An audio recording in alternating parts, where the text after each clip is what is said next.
जय भारत के साथ स्वागत है आप सभी का आपके अपने news channel the CMM news 24/7 पर।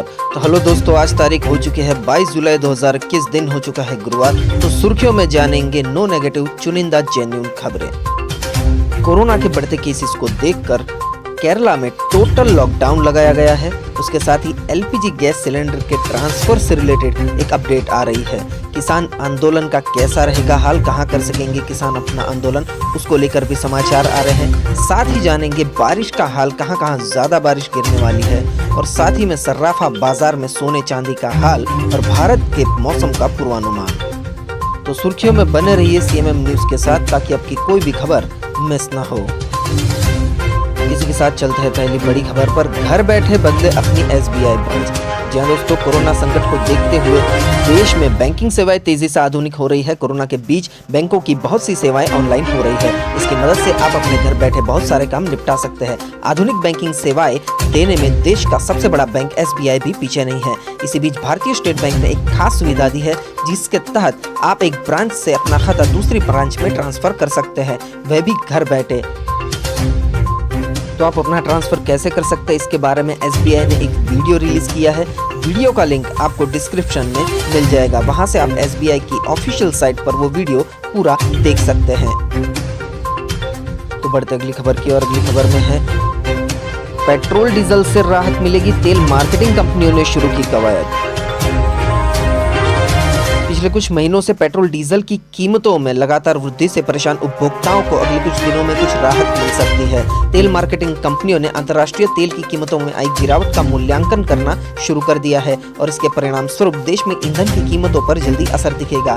बेंचमार्क ब्रेंट क्रूड जो पिछले महीने $77 प्रति बैरल तक पहुंच गया था, उसका भाव पिछले 15 दिनों में 10% तक टूट गया है और वर्तमान में यह $68.85 प्रति बैरल पर है।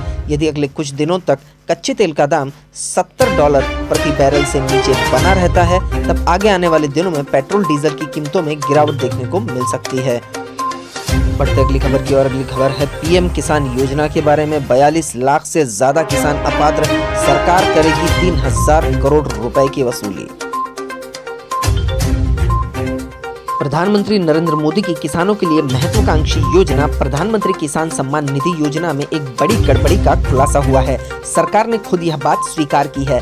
कृषि एवं किसान कल्याण मंत्री नरेंद्र सिंह तोमर ने मंगलवार को लोकसभा में बताया कि देश भर में 42 लाख से अधिक ऐसे किसानों का पता चला है जो कि गलत तरीके से पीएम किसान योजना का लाभ ले रहे हैं। कृषि मंत्री ने बताया कि देश भर में अब तक कुल 42,16,643 अपात्र किसानों की पहचान की गई है। इनके खातों में पीएम किसान योजना के अंतर्गत कुल 29,92,75,16,000 रुपए जमा कराए गए हैं, जिनकी वसूली सरकार द्वारा की जाएगी। उन्होंने कहा कि पीएम किसान स्कीम का लाभ पाने के लिए किसान परिवार के लिए भूमि का आकार कोई मानदंड नहीं है। अगली खबर आई है फ्रांस से सीधी उड़ान भरकर भारत पहुंचे 3 और राफेल लड़ाकू विमान। जी हाँ दोस्तों, भारतीय वायुसेना के राफेल लड़ाकू विमान के आने से दूसरी स्क्वाड्रन का संचालन करने की संभावना है। इसे बंगाल के हाशिमारा वायुसेना अड्डे पर तैनात किया जाएगा। राफेल विमानों की पहली स्क्वाड्रन हरियाणा के अंबाला वायुसेना स्टेशन पर तैनात है। 5 राफेल लड़ाकू विमानों की पहली खेप 29 जुलाई 2020 को भारत पहुंची थी। इससे लगभग 4 साल पहले भारत ने करीब 59,000 करोड़ रुपए की लागत से 36 विमानों की खरीद के लिए फ्रांस के साथ एक अंतर सरकारी समझौते पर हस्ताक्षर किया था। वर्तमान में वायुसेना के पास लगभग 25 राफेल विमान हैं और 3 और विमानों के आने से इनकी संख्या 28 हो गई है। शेष विमान 2022 तक आने की उम्मीद है। चलिए बढ़ते अगली खबर की और अगली खबर आ रही है पंजाब के सियासी गलियारों से। पंजाब कांग्रेस में टकराव से हाईकमान की टेंशन बढ़ी। सिद्धू दम दिखाने में जुटे तो कम नहीं हो रहा कैप्टन का भी गुस्सा।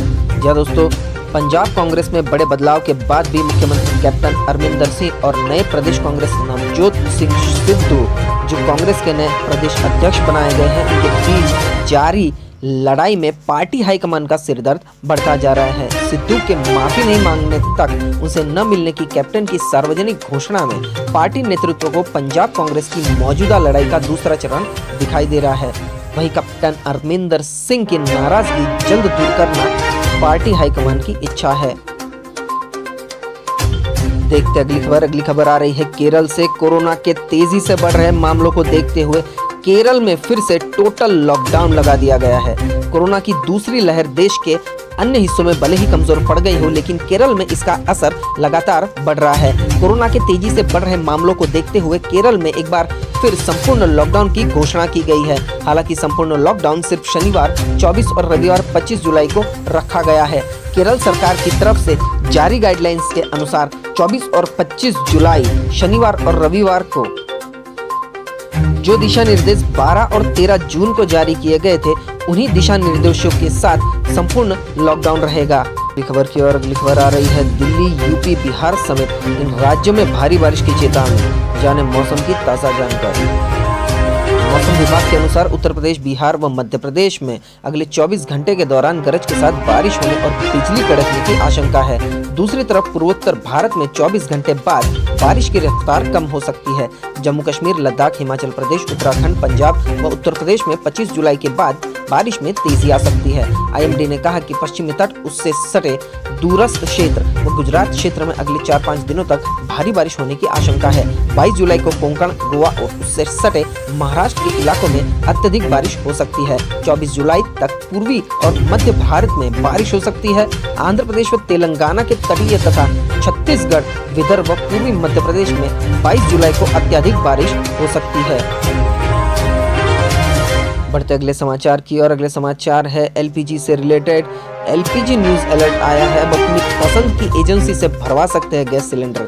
जानिए इसका प्रोसेस कैसा रहेगा। सरकार ने घरेलू गैस यानी एलपीजी के उपभोक्ताओं को बड़ी राहत दी है। अब उपभोक्ता अगर मौजूदा गैस एजेंसी की सुविधाओं से संतुष्ट नहीं है तो दूसरी एजेंसी में अपना कनेक्शन ट्रांसफर करवा सकते हैं। फिलहाल एक ही कंपनी की एजेंसी में कनेक्शन ट्रांसफर की सुविधा होगी। पहले चरण में सरकार ने चंडीगढ़, पुणे, रांची, कोयम्बटूर और गुड़गांव में इस सुविधा की शुरुआत की है। जल्द ही पूरे देश में इस सुविधा को लागू किया जाएगा। चलिए बढ़ते अगली खबर की और अगली खबर में है आप भी उड़ा सकेंगे हल्के ड्रोन। रजिस्ट्रेशन की किचकिच हो चुकी है खत्म। जी हाँ दोस्तों, पिछले हफ्ते केंद्र सरकार ने ड्रोन रूल्स 2021 जारी किए हैं। इस पर 5 अगस्त तक सुझाव भी मांगे हैं। नए नियमों के मुताबिक अब 250 ग्राम तक के नैनो ड्रोन्स के लिए रजिस्ट्रेशन की जरूरत नहीं पड़ेगी। केंद्रीय सिविल एविएशन मंत्री ज्योतिरादित्य सिंधिया ने ड्रोन की नई पॉलिसी के बारे में सोशल मीडिया पर शेयर किया है। उन्होंने दावा किया है कि दुनिया भर में ड्रोन की वजह से अगली बिग टेक क्रांति आने वाली है। भारत में स्टार्टअप्स इस नई लहर पर सवार हो सकेंगे और कम लागत, संसाधनों और समय में ऑपरेशन पूरा कर सकेंगे। अब देश में दवाओं और सामान की डिलीवरी से लेकर हाईवे बनाने, रेलवे लाइन बिछाने के सर्वे में ड्रोन का इस्तेमाल किया जाएगा। देखते अगली खबर। काबुल में तालिबान की सत्ता आने से भारत पर क्या होगा असर। 22,000 करोड़ से ज्यादा के निवेश पर लटक चुकी है तलवार। प्रोफेसर हर्ष पंत का कहना है कि 1996 से 2001 के बीच जब अफगानिस्तान में तालिबान का प्रभुत्व था, तब भारत ने काबुल से रिश्ते खत्म कर दिए थे। अमेरिकी सेना के आने के बाद अफगानिस्तान में हामिद करजई की सरकार का गठन हुआ तो भारत फिर से काबुल में सक्रिय होने लग गया था। 2021 में अमेरिकी सेना की वापसी के बाद तालिबान और सरकारी सेना के बीच भीषण संघर्ष चल रहा है। हालांकि अभी तालिबान काबुल से काफी दूर है, लेकिन अगर अफगानिस्तान में शांति समझौता नहीं हुआ तो भारी तबाही की आशंका है। यहाँ की अर्थव्यवस्था पहले से ही बर्बाद है। भारत ने जो भी निवेश यहाँ किए हैं, गृह युद्ध की स्थिति में वो भी मुसीबत में पड़ जाएंगे। बढ़ते अगली खबर की और अगली खबर आ रही है पाकिस्तान के कराची से। डेल्टा वेरिएंट ने पाकिस्तान के कराची में तबाही मचाई। शहर में अस्पताल के बिस्तरों की भारी कमी। जी हाँ दोस्तों, ANI से ये खबर आ रही है। कोरोना की दूसरी लहर ने पाकिस्तान में तबाही मचाना शुरू कर दिया है। इसी कड़ी में कराची में बड़ी संख्या में कोरोना के डेल्टा वेरिएंट के मामले मिले हैं। कई स्वास्थ्य विशेषज्ञों की चेतावनी है कि शहर में कोविड की स्थिति बहुत खतरनाक और गंभीर चिंता का कारण बन चुकी है। द गल्फ न्यूज ने बताया कि कराची शहर अस्पतालों में बिस्तरों की कमी का सामना करना पड़ रहा है। कई डॉक्टरों के संगठनों ने प्रांतीय सरकार को शहर में स्वास्थ्य आपात स्थिति लागू करने की भी सलाह दी है। इसके लिए सामान्य अस्पतालों को कोविड अस्पतालों में बदलने की सलाह दी गई है। सिंधु अस्पताल कराची के मुख्य कार्यकारी अधिकारी डॉक्टर अब्दुल बारी ने बताया कि हमारे पास बिस्तरों की कमी हो रही है क्योंकि कोरोना का नया वेरिएंट कहर बरपा रहा है और लोग तेजी से इसकी चपेट में भी आ रहे हैं। तो पाकिस्तान में कोरोना के डेल्टा वेरिएंट ने अपना कहर बरसाया है। उसी से रिलेटेड खबर आ रही है महाराष्ट्र से। महाराष्ट्र ने सुधारे कोरोना के आंकड़े, देश में 24 घंटे में मिले 22,000 नए केस, 3,998 लोगों की अब तक मौत। महाराष्ट्र ने कोरोना के आंकड़ों को सुधारना शुरू कर दिया है और एक दिन में पहले हुई 3,509 मौतें और 2,479 मामलों को जोड़ा है। इससे देश के आंकड़े में उछाल आ गया है और बीते 24 घंटे में 42,000 से ज्यादा संक्रमित पाए गए हैं। एक दिन पहले 30,000 नए मामले मिले थे। सक्रिय मामलों में भी वृद्धि दर्ज की गई है। कोरोना से महाराष्ट्र में 3,656 और केरल में 104 लोगों की मौत हो चुकी है। बढ़ते अगली खबर की ओर। अगली खबर आ रही है ऑनलाइन खरीदारी से रिलेटेड।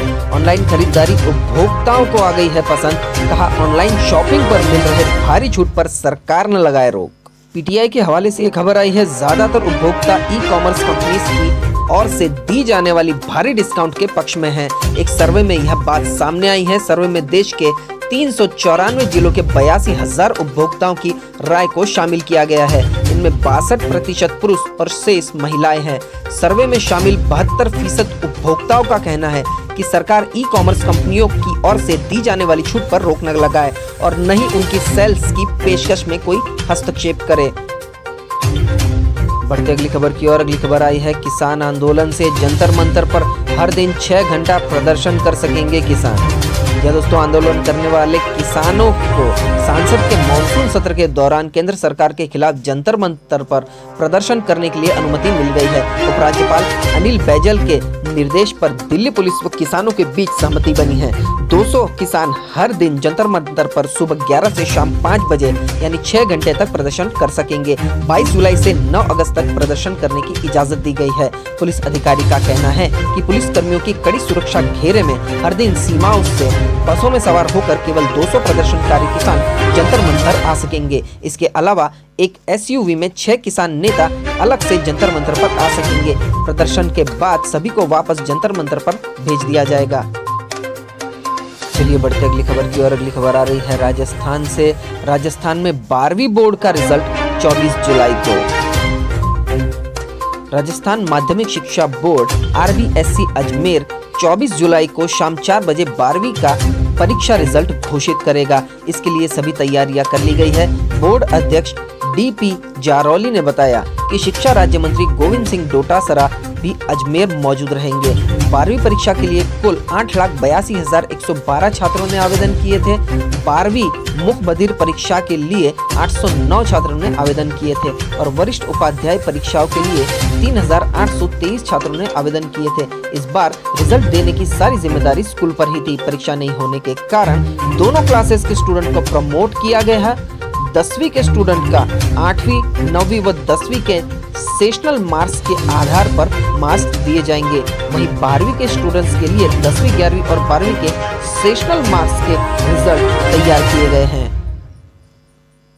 चलिए बढ़ते अगली खबर की ओर। अगली खबर आ रही है गुजरात की सियासत से। मोदी शाह के गढ़ में TMC की एंट्री। जी हां दोस्तों, अहमदाबाद में ममता बनर्जी के भाषण का प्रसारण हुआ। शहर में बैनर भी लगे। गुजरात में आम आदमी पार्टी के बाद ऐसा लगता है कि TMC की एंट्री भी होने वाली है। अगले साल होने वाले गुजरात विधानसभा चुनाव से पहले TMC ने इसके आगाज दे दिए हैं, क्योंकि पश्चिम बंगाल में कल TMC के द्वारा शहीद दिवस मनाया गया, जिसका वर्चुअल प्रसारण पहली बार गुजरात के अहमदाबाद में भी हुआ। इसके अलावा शहर में कई जगह ममता बनर्जी के पोस्टर भी नजर आए। बढ़ते अगली खबर की ओर। अगली खबर आ रही है उज्जैन में। उज्जैन की विक्रम यूनिवर्सिटी में शुरू हो रही है acting, action, drama, script writing के कोर्सेज। इसी सत्र में होंगे एडमिशन। मध्य प्रदेश के ऐसे युवा जो फिल्म दुनिया में जाने के लिए फिल्म से जुड़े कोर्सेज करना चाहते हैं, तो अब उन्हें मुंबई, पुणे जैसे महानगरों में जाने की जरूरत नहीं है। उज्जैन में विक्रम यूनिवर्सिटी जल्द ही फिल्म से जुड़े कोर्सेज शुरू करने वाली है। इसी सत्र से एडमिशन भी शुरू हो जाएंगे। दरअसल विक्रम विश्वविद्यालय जल्द ही फिल्म से जुड़े acting, action, drama, scripting, writing, lighting and sound समेत टेक्नोलॉजी से जुड़े अन्य कोर्सेज शुरू करने जा रहा है। इसके लिए विक्रम कीर्ति मंदिर को महाकाल मंदिर से विश्वविद्यालय ने ले लिया है। इसी सत्र में फिल्म से जुड़े कोर्सेज में एडमिशन शुरू हो जाएंगे। कीर्ति मंदिर स्थित इंडोर, आउटडोर थिएटर और स्टेज भी इसके लिए तैयार है। इधर विक्रम विश्वविद्यालय इन कोर्स को शुरू कर रहा है, लेकिन विश्वविद्यालय के सामने कई बड़ी चुनौतियां भी है, जैसे light and sound, performing art, visual art, और फिल्म से संबंधित स्क्रिप्टिंग, राइटिंग जैसे कोर्सेज के लिए अनुभवी फैकल्टी की जरूरत होगी। हालांकि उज्जैन शहर में कालिदास एकेडमी ड्रामा थिएटर करने वाले और फिल्म की बारीकियों को जानने वाले अनुभवी लोग मिल सकते हैं। तो अब जानते हैं कैसा रहा सर्राफा बाजार में सोने का हाल। बकरीद के कारण तो बंद रहा बाजार, लेकिन मंगलवार को क्या थी बाजार की स्थिति। कल बकरीद की वजह से MCX पर ट्रेडिंग बंद रहा, लेकिन मंगलवार को सोने के अगस्त वायदे में भारी उतार चढ़ाव के साथ कारोबार हुआ। इंट्राडे में सोना 48,295 रुपए प्रति 10 ग्राम तक गया और 47,771 रुपए के निचले स्तर तक भी फिसला। आखिरी घंटे में आई जोरदार बिकावली के चलते सोने का वायदा 200 रुपए प्रति 10 ग्राम सस्ता होकर 47,876 रुपए पर बंद हुआ। सोने का वायदा एक बार फिर पिछले हफ्ते के मंगलवार के लेवल तक पहुंच गया है। वहीं बात करें चांदी की, तो चांदी का सितंबर वायदा मंगलवार को 650 रुपए प्रति किलो की गिरावट के साथ बंद हुआ। इसके पहले चांदी का वायदा सोमवार को 1000 रुपए टूटा था, यानी 2 ट्रेडिंग सेशन में चांदी 1650 रुपए सस्ती हो चुकी है। हालांकि मंगलवार को चांदी का वायदा एक दायरे में कारोबार करता नजर आया, लेकिन आखिरी घंटे में जोरदार गिरावट दिखी, जिसकी वजह से चांदी का वायदा अब 67,000 रुपए प्रति किलो के मनोवैज्ञानिक स्तर से भी नीचे फिसल चुका है। तो ये था मार्केट का हाल। तो अब जानेंगे अगले 24 घंटे के दौरान कैसा रहेगा भारत के मौसम का पूर्वानुमान। तो अगले 24 घंटे के दौरान उत्तर प्रदेश, कोंकण और गोवा, तटीय कर्नाटक, मध्य प्रदेश के कुछ हिस्सों, विदर्भ, मराठवाड़ा, तेलंगाना के कुछ हिस्सों, छत्तीसगढ़ के कुछ हिस्सों, उप हिमालयी पश्चिम बंगाल, सिक्किम और ओडिशा के कुछ हिस्सों में हल्की से मध्यम बारिश के साथ कुछ स्थानों पर भारी बारिश की संभावना है। बिहार, झारखंड, गंगीय पश्चिम बंगाल, आंतरिक ओडिशा, पंजाब के कुछ हिस्सों, पश्चिमी हिमालय, दक्षिण गुजरात और उत्तरी आंतरिक कर्नाटक में हल्की से मध्यम बारिश के साथ 1-2 स्थानों पर कुछ देर के लिए तेज बारिश भी हो सकती है। इसके साथ गुजरात क्षेत्र, उत्तर और पूर्वी राजस्थान, हरियाणा के कुछ हिस्सों में, दिल्ली, दक्षिण आंतरिक कर्नाटक, रायलसीमा और तटीय आंध्र प्रदेश में हल्की बारिश के साथ 1-2 स्थानों पर मध्यम बारिश हो सकती है। तो इसी के साथ आज के नो नेगेटिव मुख्य समाचार यही समाप्त होते हैं। देश और दुनिया की खबरों के लिए सब्सक्राइब कीजिए द CMM News 24/7 को और बेल आइकन को भी प्रेस कर दीजिए, ताकि हर रोज की बड़ी खबरें सबसे पहले आपके मोबाइल पर मिल जाए। तो मिलते हैं अगले न्यूज अपडेट के साथ। आपका दिन खुशनुमा रहे। थैंक यू, टेक केयर, जय भारत।